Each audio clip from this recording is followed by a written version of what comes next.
So day 3 of the Foreign Interference Commission's public inquiry ended today.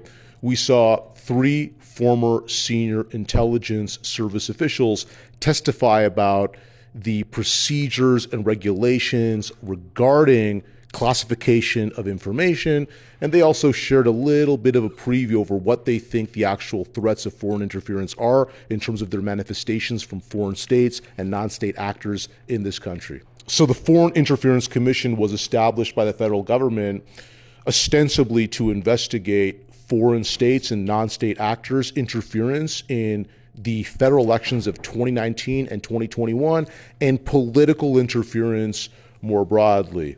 If you folks out there in the Dear Rebel News audience value our in-the-field reporting and journalism, please understand that we depend on your contributions to continue delivering it. So please visit protectourdemocracy.ca, chip in what you can, and stay up to date with our ongoing coverage.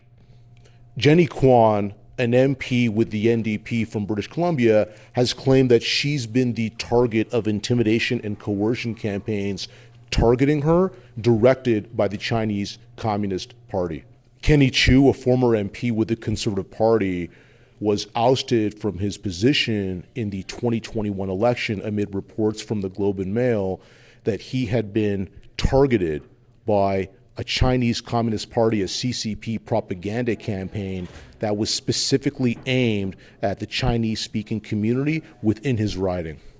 Richard Fadden, former director of CSIS, was one of the presenters today, and he said that there is this overprotective culture that exists within CSIS and the broader surveillance and intelligence apparatus of the federal government.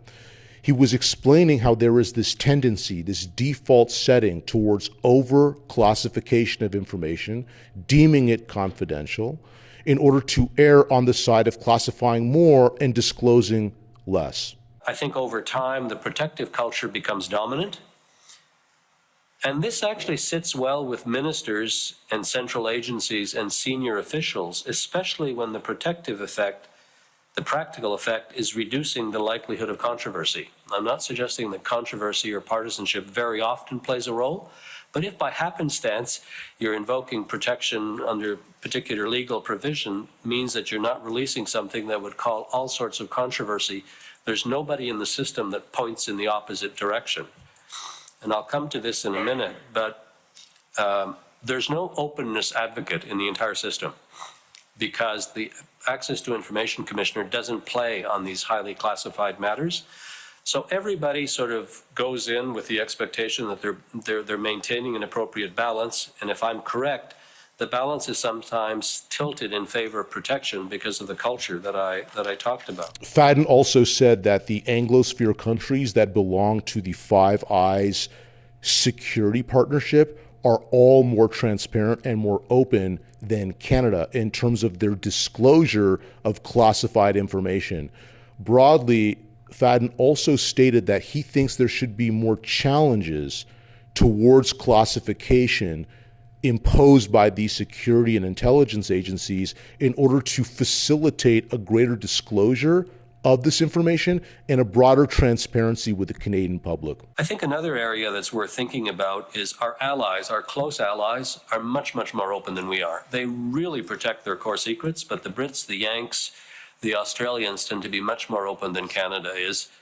And, you know, you can often point to something that they've released that's very close to what you want to release and ask the officials, why can't we do this? Michael Forster was another presenter today. He is the former chief of CSE, which is essentially the Canadian government's cyber security arm, sort of the counterpart to the NSA in the United States.